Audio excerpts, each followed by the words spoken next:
আমি ভাই emergency ambulance ডাকো। ঢাকার সবচেয়ে ভালো হসপিটালে ওনাকে অ্যাডমিট করাতে হবে right now. Okay sir.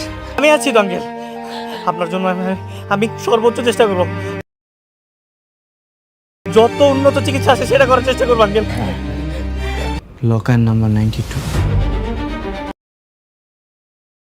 Locker number 92? আমি এগুলো কিভাবে জানি? আমার তো কিছুই মনে পড়ছে না। শেহজাদ নিজের মুখে লকার নাম্বার 92 এর কথা বলেছে। জি ম্যাডাম বলেছে। ওইটা লোকেশন? এই ব্যাপারে কোনো কিছু বলেনি, তবে আশা করছি দ্রুতই বলবে। আমার সাথে গেম খেলতে আসছিলেন? এই গেম খেলার পরিণতি যে কতটা ভয়ঙ্কর হতে পারে সেটা শুধু আসলে আপনি টের পাবেন। আমি আপনাকে দুটো জিনিস দিব, এই লকারের অ্যাড্রেসটা দিব, এই শেহজাদের বডিটা।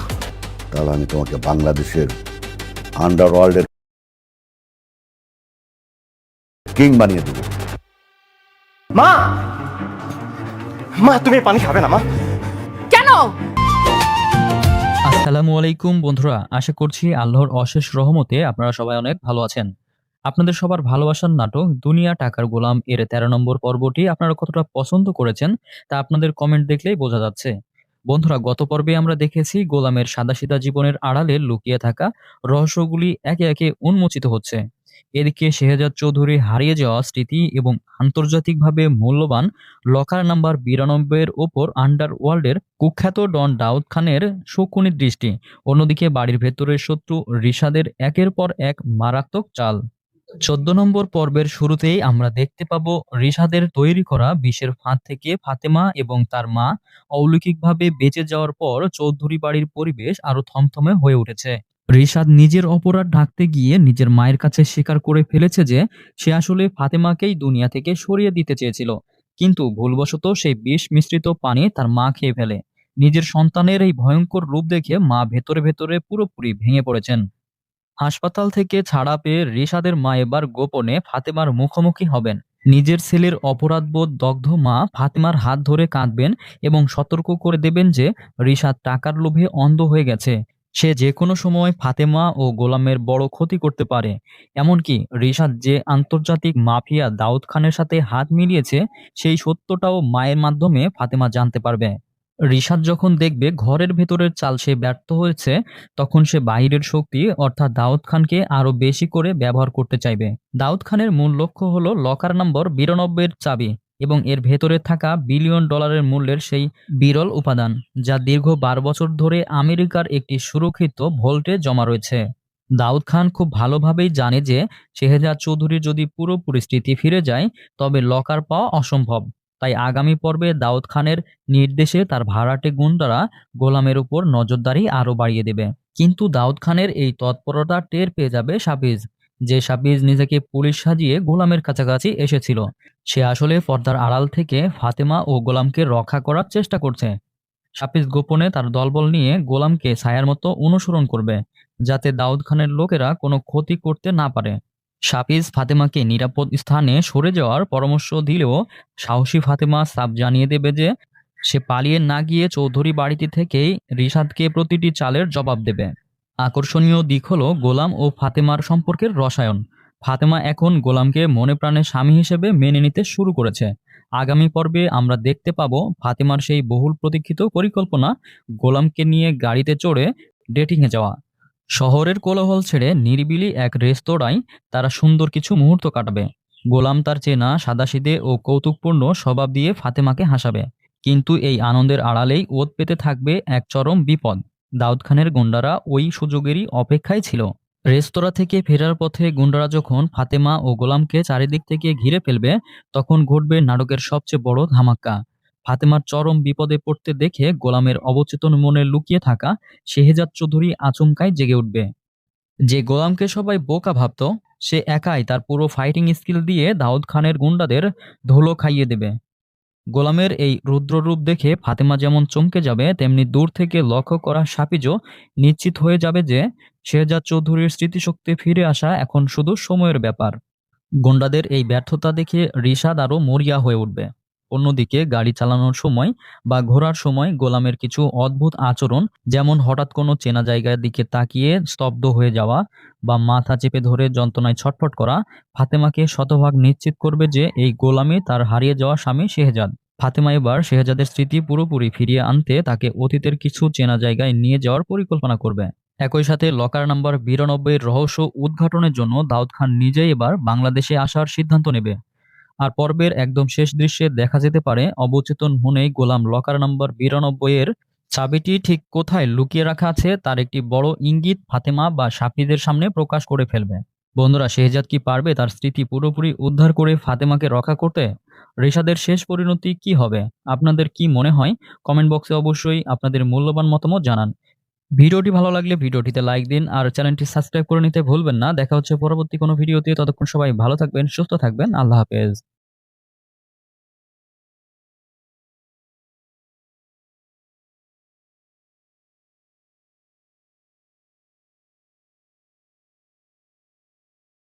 দুনিয়ার টাকার গোলামের ১৪ নম্বর পর্বে এমন কিছু ঘটনা ঘটেছে যা পুরো গল্পের মোড় ঘুরিয়ে দিয়েছে। পর্বের শেষের ঘটনাগুলো দেখার পর এখন প্রায় সব দর্শকের মনে একটাই প্রশ্ন, এরপর ১৫ নম্বর পর্বে আসলে কি হতে যাচ্ছে?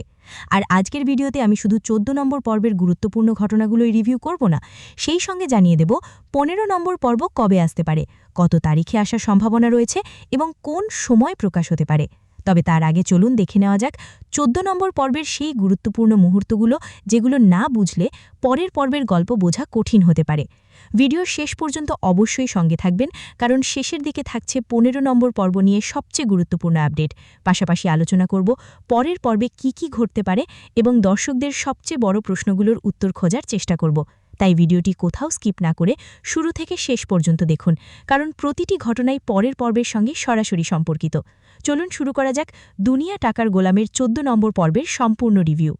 আমরা দীর্ঘ প্রতীক্ষার পর অবশেষে স্ক্রিনে দেখতে পেয়েছি বহুল কাঙ্ক্ষিত ১৪তম পর্ব।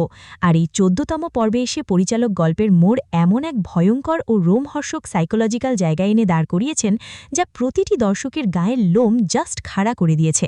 সোশ্যাল মিডিয়া থেকে শুরু করে ইউটিউবের কমেন্ট বক্স, সব জায়গায় এখন শুধু এই ১৪তম পর্বের ধামাকা ক্লাইম্যাক্স নিয়ে তোলপাড় চলছে।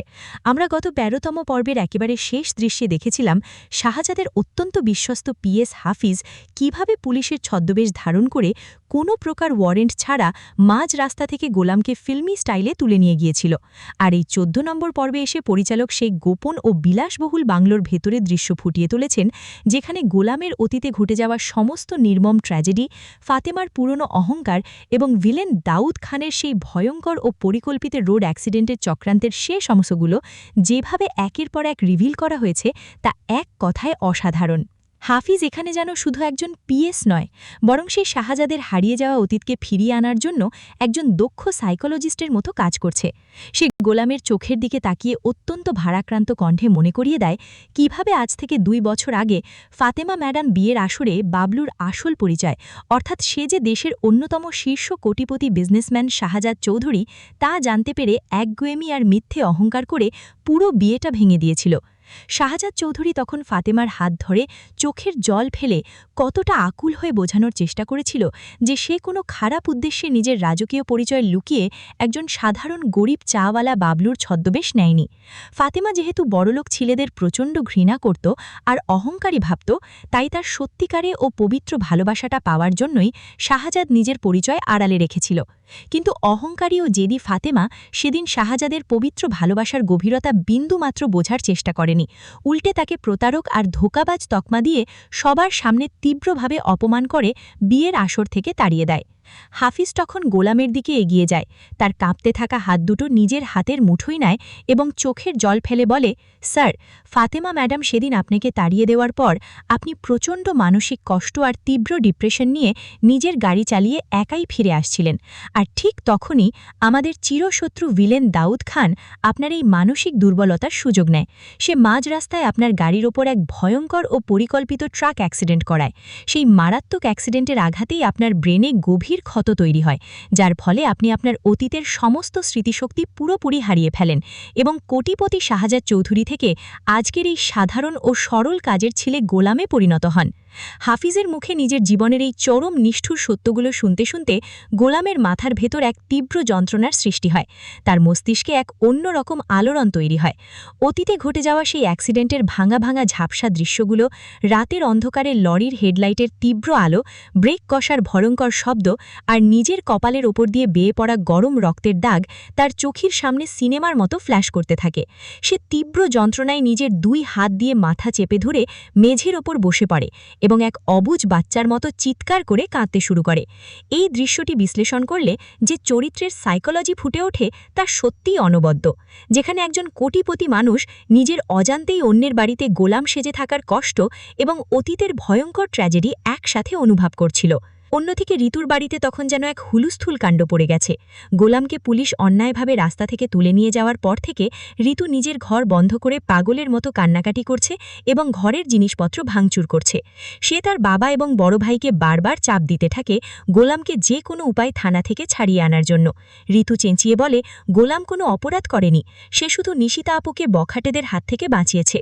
পুলিশ কেন তাকে কোনো কারণ ছাড়া বিনা ওয়ারেন্টে ধরে নিয়ে যাবে?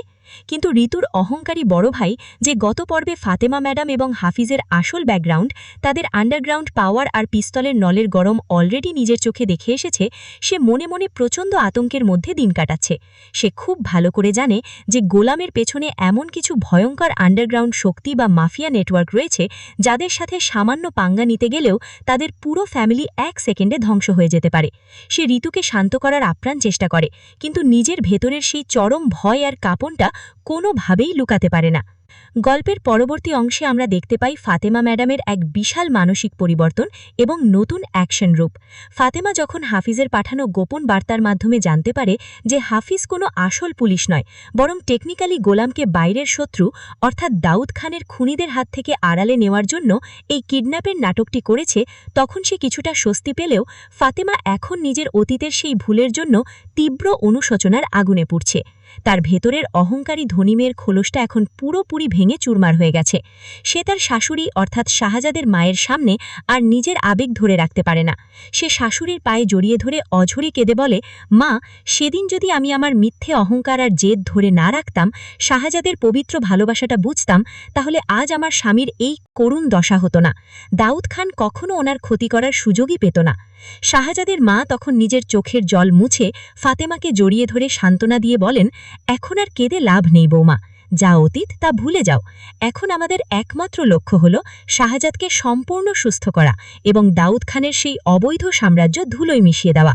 শাশুড়ির এই ইন্সপিরেশন পেয়ে ফাতেমা তখন চোখের জল মুছে প্রতিজ্ঞা করে যে শাহজাদের স্মৃতি ফিরে আসার পর সে দাউদ খানকে নিজের হাতে উচিত শিক্ষা দেবে। 14তম পর্বের শেষ 10 মিনিটে এসে দর্শকদের উত্তেজনা একদম তুঙ্গে নিয়ে যান, যখন হাফিজ গোলামকে তার মায়ের বর্তমান অসুস্থতা এবং দাউদ খানের নতুন নতুন অত্যাচারের কথা বলতে থাকে, তখন আকস্মাৎ গোলামের ভেতরের সেই ঘুমন্ত সিংহ অর্থাৎ আসল শাহজাদ চৌধুরী জেগে ওঠার চূড়ান্ত লক্ষণ দেখায়। গোলামের কথা বলার স্টাইল, তার বডি ল্যাঙ্গুয়েজ এবং চোখের তীক্ষ্ণ দৃষ্টি মুহূর্তের মধ্যে বদল হতে শুরু করে। সে তার স্বভাবসুলভ বোকা ও সরল কণ্ঠ ছেড়ে এক অদ্ভুত গম্ভীর ও ভারী আওয়াজে হাফিজের দিকে তাকায়। কিন্তু সম্পূর্ণ স্মৃতিশক্তি ফিরে আসার ঠিক আগের মুহূর্তে নাটকটি সেখানেই শেষ করেন, যা প্রতিটি দর্শককে এক বিশাল সাসপেন্স আর থ্রিলিং উত্তেজনার মধ্যে রেখে গেছে। বন্ধুরা, 14তম পর্বের এই অসাধারণ সমাপ্তির পর আগামী 15তম পর্বে কিন্তু কাহিনীর আসল খেলা শুরু হতে যাচ্ছে। আমরা গল্পের গতিধারা এবং চরিত্রের মনস্তত্ত্ব গভীরভাবে বিশ্লেষণ করে 3টি সবচেয়ে বড় এবং নিশ্চিত টুইস্ট প্রেডিক্ট করছি, যা আপনারা আগামী পর্বে দেখতে পাবেন। প্রথম টুইস্ট হল শাহজাদ চৌধুরীর চূড়ান্ত কামব্যাক। 15তম পর্বের শুরুতেই আমরা দেখতে পাব গোলামের স্মৃতিশক্তি পুরোপুরি ফিরে এসেছে। সে হাফিজকে বুকে জড়িয়ে ধরে তার আসল ড্যাশিং শাহজাদ চৌধুরী রূপে গর্জে উঠবে। কোটিপতি শাহজাদের এই রাজকীয় প্রত্যাবর্তন পুরো গল্পের সমীকরণ 1 সেকেন্ডে বদলে দেবে। দ্বিতীয় টুইস্ট হলো ঋতুর মুখোমুখি শাহজাদ। স্মৃতি ফিরে পাওয়ার পর শাহজাদ যখন ঋতুর বাড়িতে ফিরে যাবে তখন সেখানে এক চরম ড্রামাটিক সিন তৈরি হবে। ঋতু যে গোলামকে কাজের ছেলে থেকে নিজের স্বামীর মর্যাদা দিয়ে নিঃস্বার্থভাবে ভালোবেসেছে, তার সামনে যখন দেশের অন্যতম শীর্ষ ব্যবসায়ী শাহজাদ চৌধুরী এসে দাঁড়াবে তখন ঋতুর প্রতিক্রিয়া দেখার মতো হবে। শাহজাদ কি ঋতুর এই পবিত্র ভালোবাসার সম্মান রাখবে নাকি ফাতেমার পুরনো অধিকারের কাছে ফিরে যাবে, এটাই হবে দেখার মূল বিষয়। আর তৃতীয় টুইস্ট হলো দাউদ খানের পতনের কাউন্টডাউন। শাহজাদ তার মায়ের চোখের জল আর নিজের জীবনের এই 2 বছরের অন্ধকারের প্রতিশোধ নিতে দাউদ খানের ওপর সরাসরি আইনি ও আন্ডারগ্রাউন্ড অ্যাটাক শুরু করবে এবং হাফিজকে সাথে নিয়ে সে দাউদ খানের সব বিজনেস ডিল এক রাতের মধ্যে লক করে দেবে।